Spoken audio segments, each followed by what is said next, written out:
Hi, this is Usman. Welcome to Usman Physics. In this video, I am going to explain RGUKT set 2021 question paper, that too booklet of code A, and in this I am going to explain physics questions which are asked from question number 41 to 60. Total 20 questions have been asked from physics part, and these 20 questions are explained here in this video, and I request all of you to subscribe my channel before watching this video. Physics question starts from the question number 41. So let us see what is question number 41. The velocity of light in a medium is 1.5 into 10 power 8 meter per second. Then its refractive index is. So four options are given. So we know the formula n is equal to c by v, where the c is the velocity of light in air and v is the velocity of light in given medium. So if you substitute the values, we know the velocity of light in air as 3 into 10 power 8 meter per second, and velocity of light in medium is given as 1.5 into 10 power 8 meter per second. So these two will get cancelled. So if you simplify 3 divided by 1.5, we get 2 as refractive index, and it has no units. So the correct answer for this question is option number C, that is 2. So let us move to question number 42, where match the following is asked. So electric current, voltage, electric resistance and specific resistance are there, and on other side Ra by L, Q by T, W by Q and V by I are there. So we have to match correctly. So let us see what is first one, that is electric current I is equal to charge flowing per unit time, that is I is equal to Q by T. So one matches with Q. So let us see what is 2. Voltage, it is the work done in moving unit positive charge, that is W by Q. So 2 matches with R. So let us see what is electric resistance. R is equal to V by I. Why? Because according to Ohm's law, V is equal to IR, R is equal to V by I. So R, that is number 3, electric resistance matches with S. And what is specific resistance? Rho, that is nothing but Ra by L. So 4 matches with P. So 1Q, 2R, 3S and 4P. So from the given options, this is option number D. So this will be the correct answer for this question.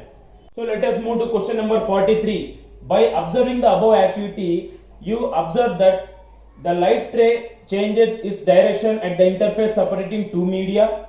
Speed of light changes at interface of two media. So by observing this figure, we can clearly understand this is the effect of refraction, and so that's why the coin which is placed here, it appears to be raised to the observer who observes the coin from the outside. So the refraction of light occurs because light has different speeds in different media. So speed of light changes at the interface of the two media, so this is true, and light changes its direction at the interface separating two media. So the given two statements, they are true here. So for this question, both are true, that is option C will be the correct answer for this question.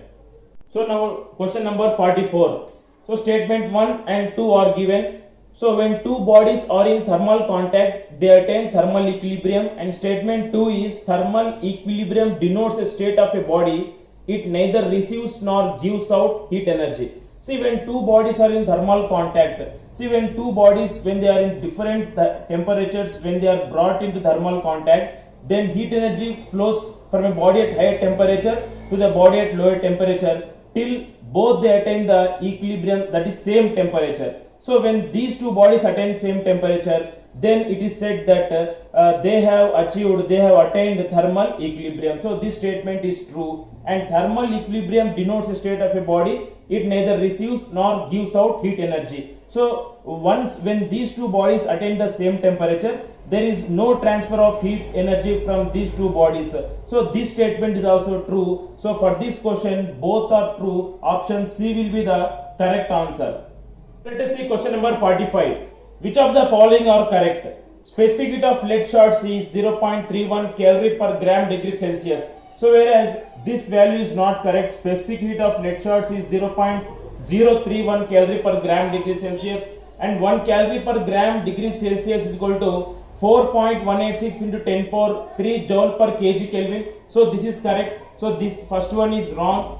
and 100 Kelvin is equal to minus 273 degrees Celsius. So in order to convert from Kelvin to Celsius, we have to subtract 273 from this given value. So 100 minus 273 is equal to minus 173 degrees Celsius. So 100 Kelvin is equal to minus 173 degrees Celsius, not minus 273. So statement number 3 is also wrong. 30 degrees Celsius is equal to 303 Kelvin. This is correct. Why? Because in order to convert from Celsius into Kelvin, we have to add 273. So if you add 273 for 30 degrees Celsius, we get 303 Kelvin. So number 4 is also correct.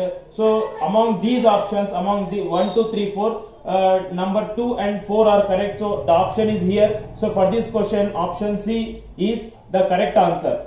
See, let us see question number 46. Ohm's law is not applicable to gaseous conductors, semiconductors, metals, or D, both A and B. See, the substances which follow Ohm's law, which obey Ohm's law, they are called as ohmic conductors. And examples are metals. See, metals are ohmic conductors, they obey Ohm's law. And Ohm's law is not applicable for gaseous conductors and also for semiconductors such as silicon and germanium. So Ohm's law is not applicable for gaseous conductors and also semiconductors, that is for A and B. So for this question, the correct answer is option D, that is for both A and B, Ohm's law is not applicable. Let us see question number 47. A convex lens ray diagram is given below, which is kept in air, and what are the characteristics of the image? See here, the object is placed in front of a convex lens in between 2f2 and f2. See, when the object is in between 2f2 and f2, the image is formed on the other side of the lens beyond 2f1. That is, here the image of the object is formed. And if you see the nature of that image, it is a real image, and also it is a inverted image, and also it is a enlarged image. So these are the characteristics of the image formed when the object is placed between 2f2 and f2, and from these options, option A is the correct answer for this question. Let us go to question number 48. The near point of a person with hypermetropia is 1 meter. Then focal length of lens used for correction is. See, the person suffering with hypermetropia, so for him a biconvex lens is used for correcting this defect, and the focal length of the lens which is used to correct the defect is found by using the formula F is equal to 25D by D minus 25 when F is measured in centimeters. So here D is the near point, and that near point it is given as 1 meter. So F, if it is measured in centimeters, so D should be taken in centimeters, that is 1 meter is equal to 100 centimeters. So let us substitute D value as 100 centimeters in this formula. We get focal length as F is equal to 25D, 25 into 100 by 100 minus 25, that is equal to 25 into 100 by 75. So if we simplify this, we get, that is 100 by 3, that is equal to 33.33 centimeters. So this should be the focal length of a lens which is used to correct hypermetropia. That is, from here option B is the correct answer for this question. Let us move to question number 49. That is, match the following. Group A and Group B is given. So under Group A, different shapes of lens are given and their names are given under Group B. So we have to match them correctly. So first one, if you see here, this is nothing but biconvex lens here. So this is biconvex lens. So now, one matches with S. So here this is plane surface and convex surface. So this is plano-convex lens. So 2 matches with R here.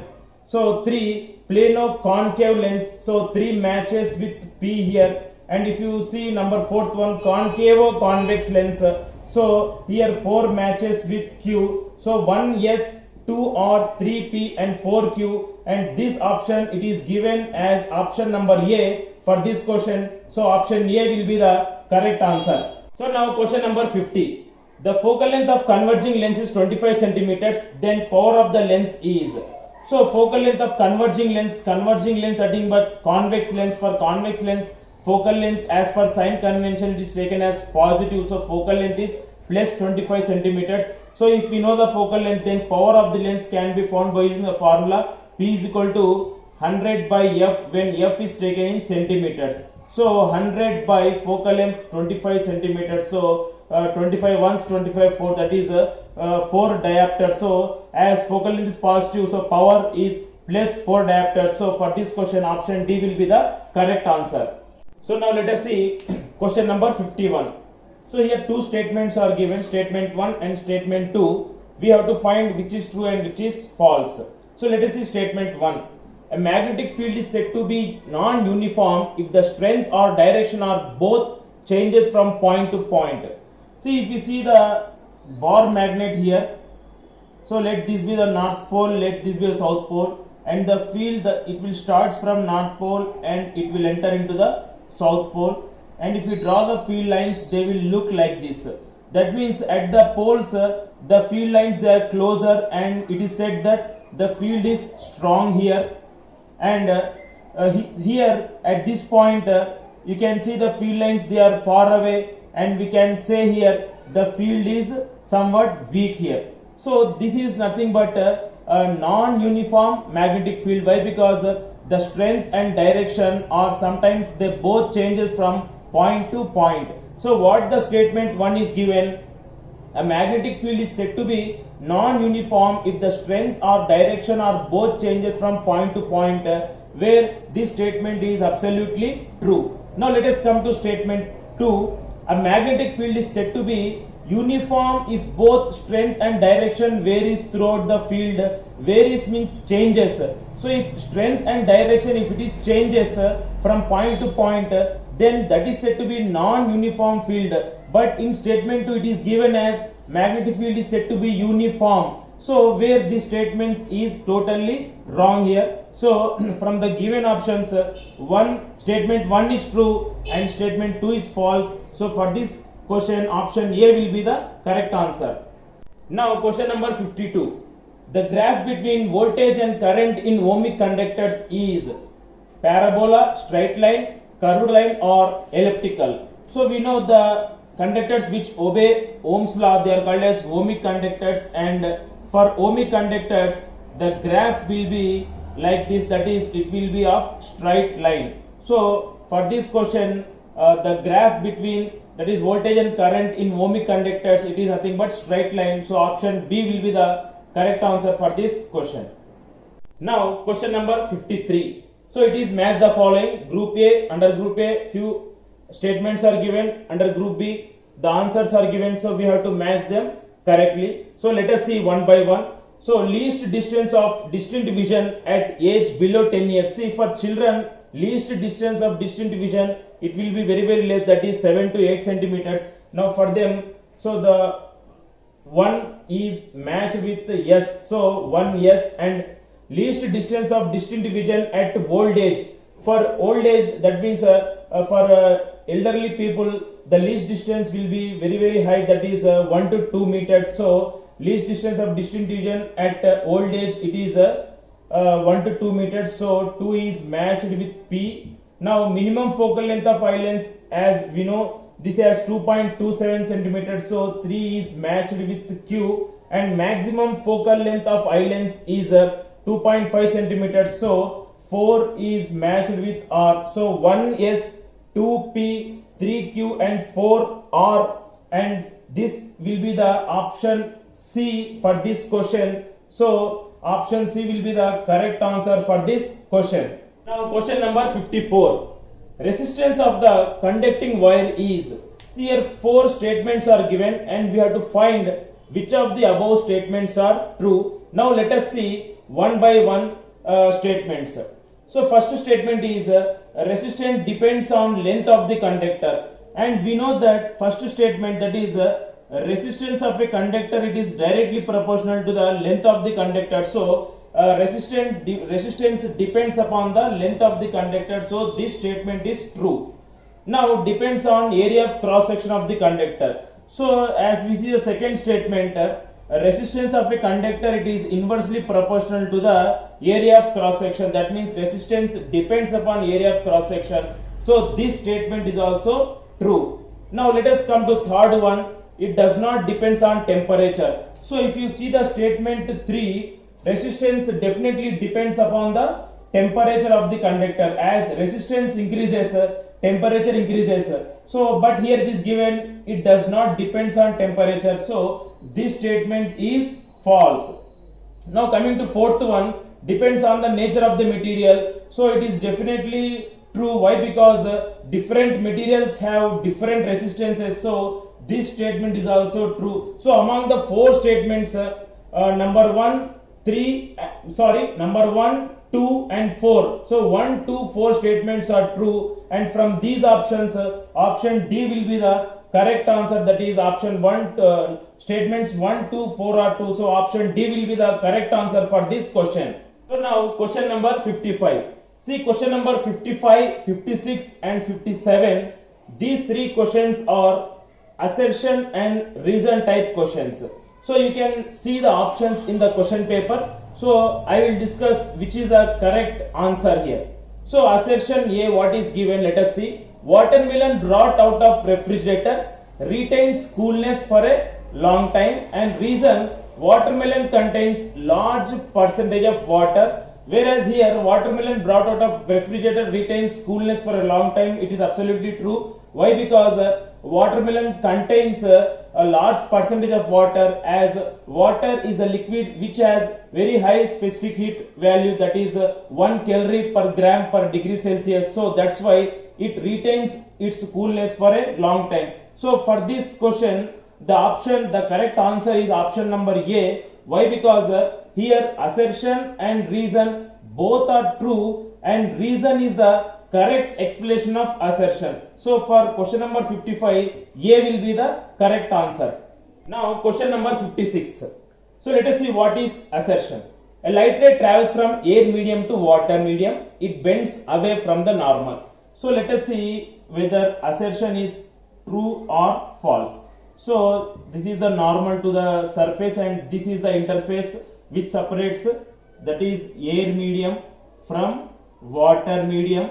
So air, it is a rarer medium we know, and water, it is a denser medium. So when light travels from rarer to denser, that is from air to water, it bends towards the normal. So when light rays travel from rarer to denser, it bends towards the normal. But what is assertion is given? A light ray travels from air medium to water medium, it bends away from the normal. So this is nothing, this is false assertion. So now let us come to reason. The speed of light in water medium is more than that of air medium. See here, if V1 is the speed of the light in air medium and V2 is the speed of the light in water medium, here air is rarer medium, water is denser medium. Always the speed of the light in rarer medium, it is greater than the speed of the light in denser medium. But reason, it is given as speed of light in water medium is more than that of air medium. So this reason is also false statement. So for this question, option D will be the correct answer, where assertion and reason both are false. So option D will be the correct answer for this question. Now question number 57. Assertion, magnetic field lines are imaginary lines. Reason, magnetic field lines are closed loops. See, if you see assertion here, magnetic field lines are imaginary lines.